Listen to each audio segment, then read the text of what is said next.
2026 жылдың 1 ақпанында Богатырь көмір компаниясының негізгі тасымалдаушысы болып саналатын автобаза өзінің 25 жылдығын атап өтеді. Неден құралады жобасында осы құрылымдық бөлімшенің тарихымен, техникалық паркімен, еңбегімен танылған қызметкерлерімен танысасыздар. 96 жылы 6 ноябрьден бастап приказ шығып, объединение экипаждық угол тоқтатылып, уақытша ЗАО Богатырь дейді, разрез, закрытое акционерное общество. Сол Богатырьге бүкіл қызметкерлерді, техникасы мен оборудование разрезердің бәрі тапсырылды да, автотракторына бульдозерный участоктан 96 жылы автотранспортный цех разреза Богатырьге бөлініп шықты. Жеке өзі бүкіл техникаларды участок автомобильден транспорта болды разрез. Содан жаңағы автоцехқа бәрін қабылдап алды да, содан автотранспортный цех болып, үлкен цех болды. Сол цех болды да, кейіннен жаңа жылдан кейін 97 жылы учредитель документ устав шыққаннан кейін Богатырь аксис көмір болды да, содан сол жаңағы ЗАО Богатырьден полностью передавать етілді Богатырь аксис көмірге.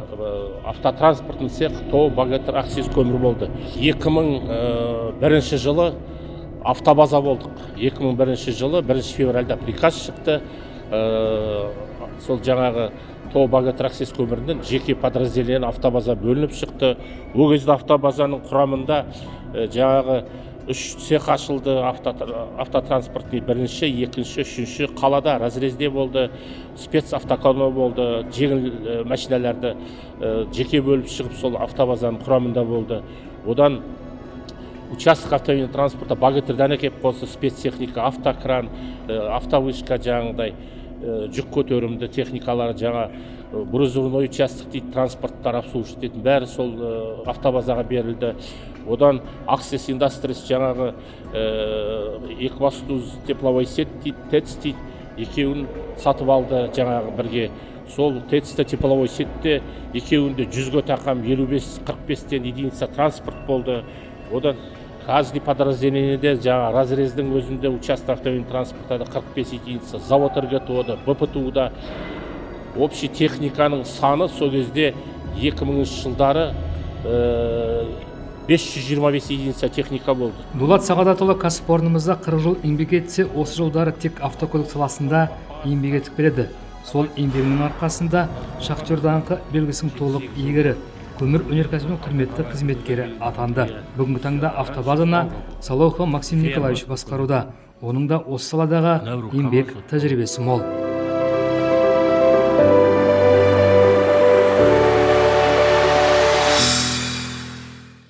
Нөмір 1 автомобиль көлік цехы жүк және жолаушылар тасымалымен айналысады.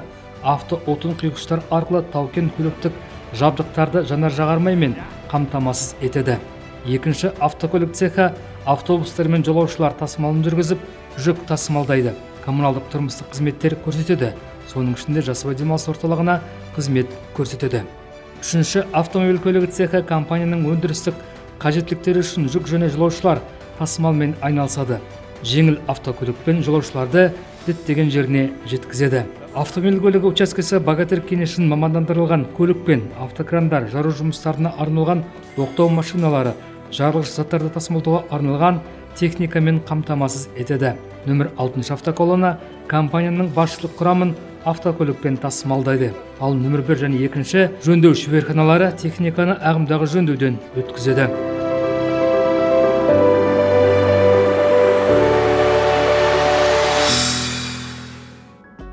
Екінші автомобиль көлігі цехының негізгі міндеті жолаушылар мен жүк тасымалдау. Бүгінгі таңда цехта 62 бірлік автобус пен 37 бірлік жүк көлігі бар. Оларды басқарып жүргізетін 156 жүргізуші еңбек етуде. Пассажирский перевозки — это сбор людей по городу, по маршрутам и доставка людей на рабочие места в разрезе.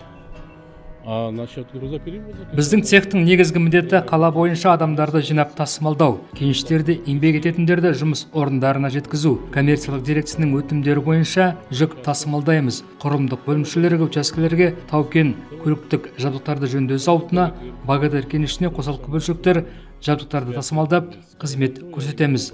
Барусан макина орталығы Қарағандыда, сондықтан Қарағандыдан қосалқы бөлшектер тасимыз. Астана, Павлодар қалаларына көліктеріміз барып тұрады. В центр Караганду, обратно привозим то, что уже отремонтировано. Потом, значит, поездки в Астану, в Павлодар. То есть ближайшие регионы это Казахстан. Жүргізушілердің кейбірі 12 сағаттан 2 күн жұмыс істеп, 2 күн демалса, аптасына 8 сағаттан 5 күн жұмыс істейтіндер де бар. Ал кенішке қызмет көрсететін 8 бірлік автобус тоқтамай тәулік бойы жұмыс істейді. Олардың жүргізушілерінің жұмыс тәртібі өзгеше. Обновление, можно сказать, каждый год идет. Вот за период зиму, осень 25-го. Автопаркты жаңарту жыл сайын жүріп жатыр. Өткен жылдың соңында және биыл жылдың басында 6 бірлік ПАЗ автобустары келді. Жүк көліктері бойынша биыл алынады деген жоспар бар. Бұған дейін Шахман көлігі базасында өрт сөндіру машинасы алғамыз. Қытайлық ФАВ көлігі негізінде қоқыс таситын машина алынды. Қазір міне автобазаға 6 бірлік пикаптар келді. Олар автобазаның басқа бөлімшелеріне беріледі. Қай мекемені болса да алға сүретін тәжірибелі мамандар. Соның бірі Леонид Ясинский, еңбек даңқы белгісінің толық иегері. Соған қарап, жастар үлгі алуда. Осында еңбек еткен 35 жылымда 3-ші жаңа КамАЗ көлігін алып, қазір жұмыс істеудемін. 65-те 15 өз аударғышы жайлы көлік, электр жабдықтарымен жабдықталған жақсы КамАЗ. Кәсіпорынға алғаш жұмысқа тұрған кезде Леонид Иванович Краздан бастаған, бірақ бір жылдан кейін КамАЗға отырған. Содан бергі бұл көліктің қыр-сырын әбден зерттеп алды деуге болады.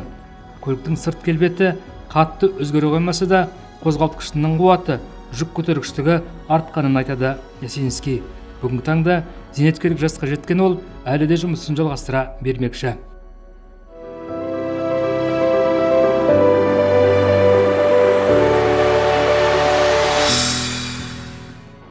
Автокөліктерді жөндеумен айналысатын нөмір 2-ші жөндеу шеберханасының токарі Николай Барминнің жұмыс орны 2025 жылы 5С талаптарына сәйкес ұйымдастырылған үздік нысан байқауында үздік білдек бөлімшесі аталымында жеңімпаз атаныпты. Жайлы, жылы, жарық жерде жұмыс істеудің өзі адамды жетістікке ынталандыратыны анық. Профессия моя интересна тем, что обточка, расточка деталей. Өз мамандығым өзіме қызықты. Бөлшектерді жонып, қосалқы бөлшектер жасаймын. Оның өзі дәлдікті талап етеді. Сондықтан өлшеуіш құралдармен жұмыс істеймін. По индикатору работать надо уметь, потом микрометром надо уметь работать здесь. Эта профессия мне понравилась изначально.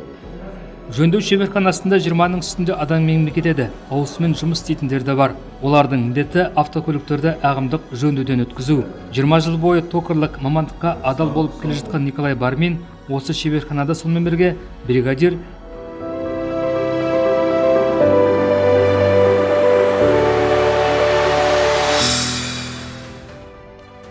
еңбек түбі береке демекші автобаза еңбеккерлері өз еңбектері мен кәсіпорынның дамуына үлестерін қосуда. Кәсіпорын үшін басты құндылық адам болса, еңбеккерлер үшін Богатырь көмір сенімді жұмыс орны. Ұзақ жылдар бойы Богатырьда еңбек етіп келемін. Әрине, өзінің бір ерекшеліктері бар. Жұмыс тату, барлығын білесің, танисың. Сондықтан осындай жерде жұмыс істегеніме өкінбеймін. Өзіме ұнайды. Компания ұнайды. Жақсы көремін деуге болады. Басқа жерге ауысқым келмейді. Шақырған кәсіпорындар болды. Осы жерге үйреніп қалдым. Сондықтан осында жұмыс істей беремін.